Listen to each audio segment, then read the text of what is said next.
Okay, hello everyone. In our last class, we have been discussed introduction part of approximation methods, which is belongs to your MSc syllabus. In this class, we are going to discuss variational method proved by a theorem. That means expectation value of Hamiltonian of a system for a particular state, eigenstate, is always greater than equal to ground state energy. Okay, so let us start. Here, the variational method or to evaluate the ground state energy of the system will be proved by a theorem. So the statement of this theorem, here it is written, the expectation value of the Hamiltonian is written in this format. In bracket, h cap psi is any arbitrary state. So the expectation value of Hamiltonian in an arbitrary state, here psi, is greater than or equal to ground state energy EGS. Mathematically, we can write expectation value of Hamiltonian of the system for any arbitrary state is equal to inner product or expectation value written with the help of bracket notation greater than equal to EGS, or you can write in integral form itself. So this bracket notation can be represented by this way, integration way also, no problem. Okay, so if you are belongs to MSc student, so try to write in bracket notation.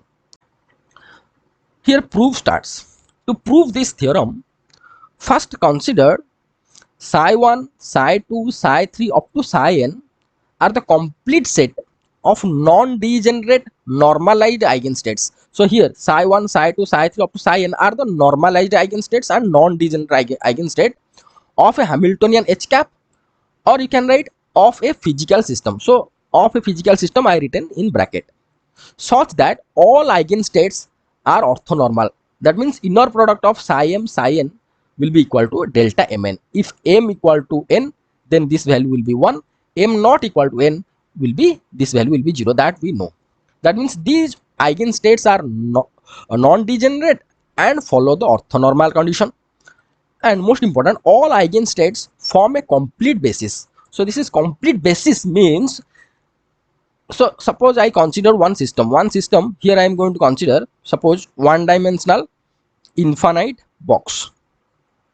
Okay, one dimensional infinite box having the length 0 to L. So these are the states n equal to 1, n equal to 2, n equal to 3, like this, n equal to 1, n equal to 2, n equal to 3, and so on.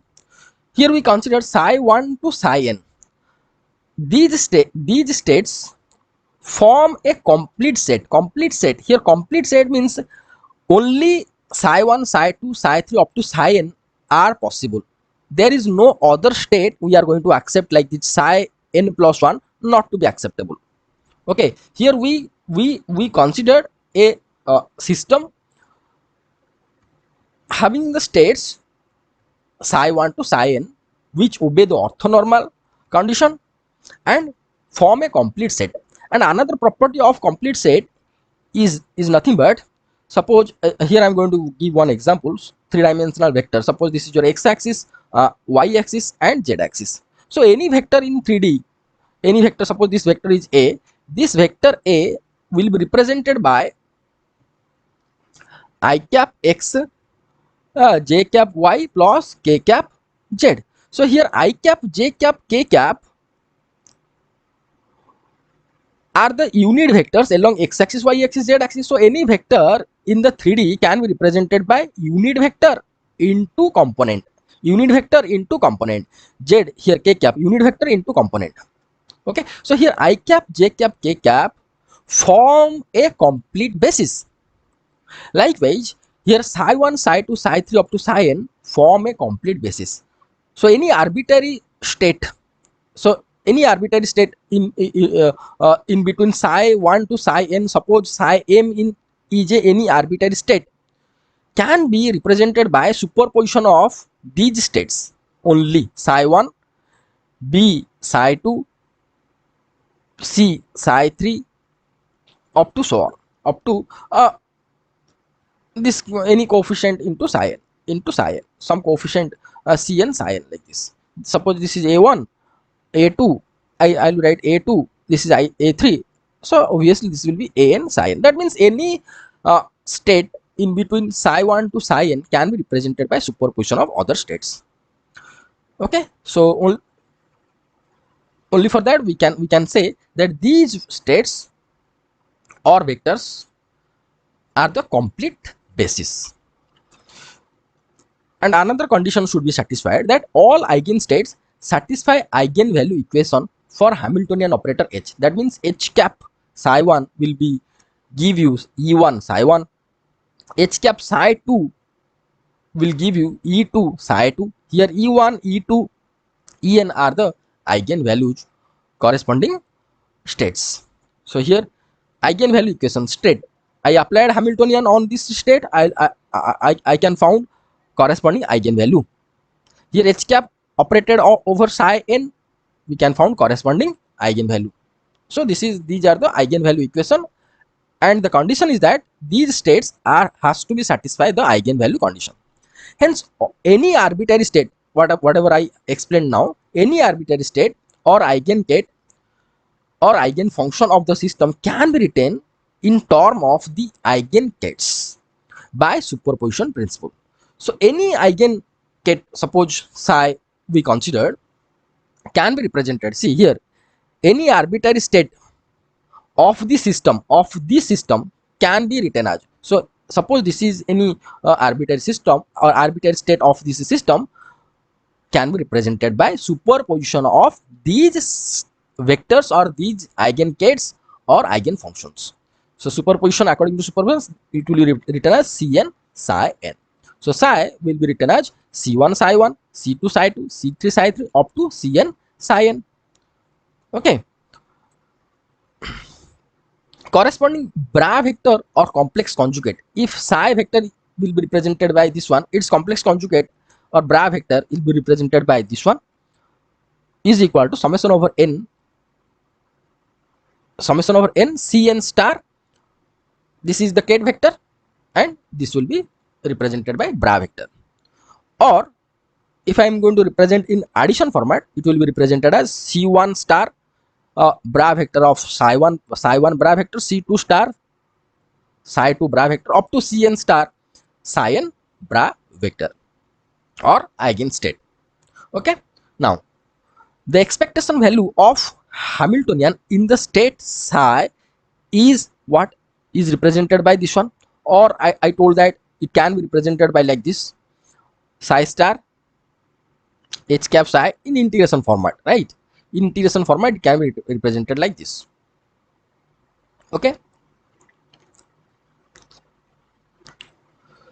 by psi star psi d tau, but always practice to write in Dirac notation or bracket notation. So expectation value of h is equal to this one. Now we are going to substitute the psi Kate vector value and bra vector value over here simply. So bra vector value is this one, C1 star psi 1 bra vector, C2 star psi 2 bra vector up to this much, Cn star psi n bra vector, h cap is there, h cap and psi vector represented by the superposition principle. Then inner product of psi corresponding bra vector and Kate vector, bra vector value here, Kate vector value written over here. Okay, okay. Now here you can see these values written as such. Now h cap will apply over this one. As we know that already we have been discussed here, these eigen kets or eigen functions obey the eigenvalue equation. That means h cap will be operate over psi 1, means it will be provide E1 psi 1, right? Here when h cap will operated over psi 1, it will provide E1 psi 1 because it follows the eigenvalue equation. Likewise h cap operated over this one, it will be here this psi 2 will provide the corresponding eigenvalue into psi 2 into psi 2, then up to Cn. will be written as Cn, En, sin kth vector, and the denominator will be Cn square, summation over Cn square, Cn mod square. How? Here you can see, if I'll multiply this one with this one, then C1 star C1 is nothing but C1 mod square, then inner product of psi1 and psi1, this value is nothing but 1 because all the eigenkets are normalized. So psi1 inner product will be 1. Then when this one will be multiplied with this one, that means psi1 star, sorry, C1 star psi1 multiplied with C2 psi2 kth vector, it will be C1 star C2 and inner product of psi1 psi2. So according to orthogonal property, this value will be 0. Okay, so only this term when multiplied with this one, then we can find C1 square. Likewise, C2 star psi2 bra vector multiplied with C2 kth vector, then we can get C2 mod square. Likewise, denominator multiplying this term with this one, denominator we can find C1 mod square plus C2 mod square plus C3 mod square up to Cn mod square. So in short, in the summation format, we can write like this. Okay. Okay.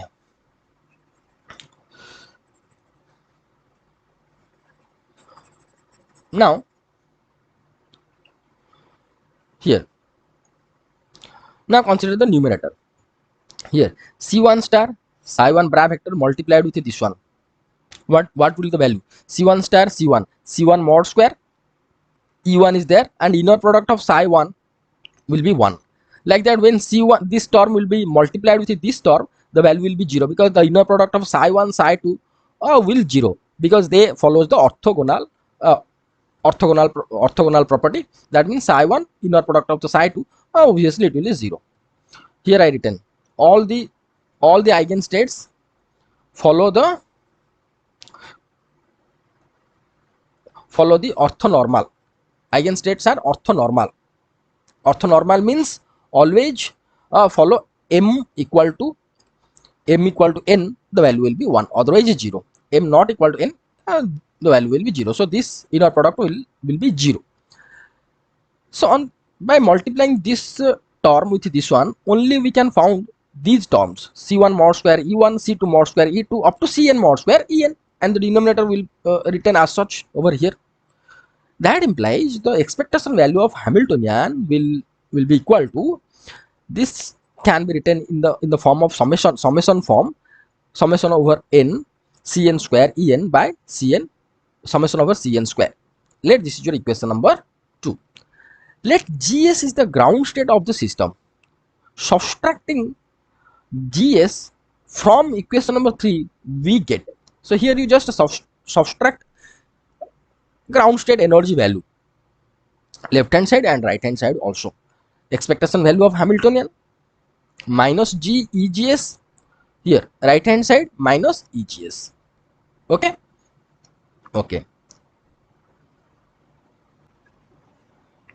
So that implies expectation value of Hamiltonian minus EGS will be equal to, here if I'm going to subtract it, that means this will be multiplied with this one, summation over Cn square whole divided by this one. So Cn summation over n Cn square can be taken common from these two terms, and we can write this one. Very easy derivation, no problem. So the numerator will be summation over n Cn square En minus EGS by Cn mod square. Okay. Now, as En is greater than equal to EGS for all values of n, and Cn square is greater than 0. See, what do you mean by Cn? Cn square is nothing but probability density of particular state. Probability density, that we know for superposition principle. If I'm going to consider the superposition principle, so this one C1 C2, here C1 C2 are the constants, coefficients, but it's a square.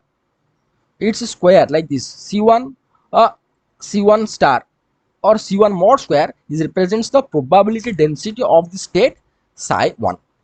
So probability density always greater than 0. So this value greater than 0, and any arbitrary eigen value that may be ground state, that may be excited state, always greater than equal to EGS.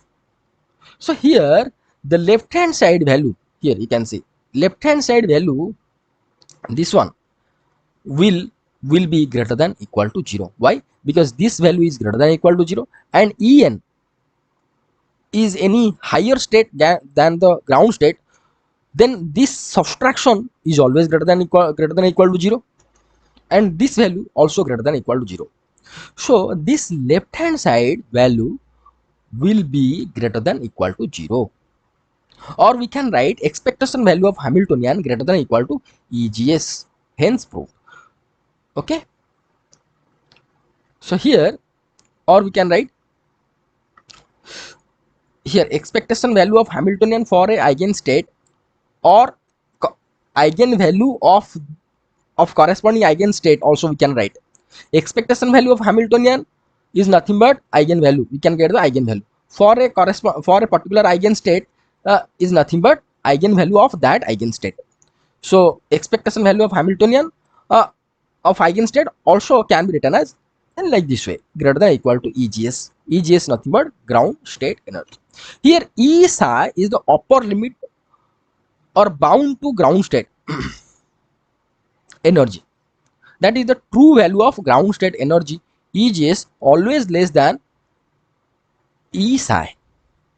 If psi equal to ground state energy, suppose we are going to consider psi is a ground state wave function, then expectation value of Hamiltonian will be equal to ground state energy. Okay, so here we have been proved this theorem that expectation value of Hamiltonian of a system for a particular state, for any arbitrary state of that system, always greater than equal to EGS. If we consider this state as ground state eigenfunction, then this value will be equal to EGS. So this is all about the proof of the variational principle or variational method with a theorem, right? Okay, now these are the procedure always you have to remember to solve a problem by variational method. These are the steps. First we have to write the Hamiltonian of the system. Consider the trial wave function. Maybe it will be given in the question, or we have to construct the trial wave function. Then normalize the trial wave function. This is the important step. Calculate the expectation of Hamiltonian. Then apply the minimum condition on expectation of Hamiltonian. This is the important step. The second step and fourth step both are important. So if trial wave function given, then we have to check it is normalized or not. If not normalized, we have to normalize. If not given the trial wave function, we have to construct it. So how it will be, that we are going to discuss with the help of the numerical. When we are going to discuss the different numerical, at that time we will be clear. Okay, so this is all about for today class. In our next class we are going to discuss this question.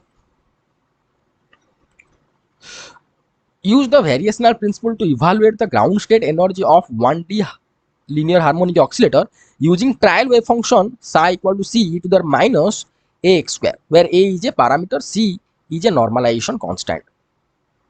Next class we are going to discuss this question. Thank you so much for watching this video. Thank you.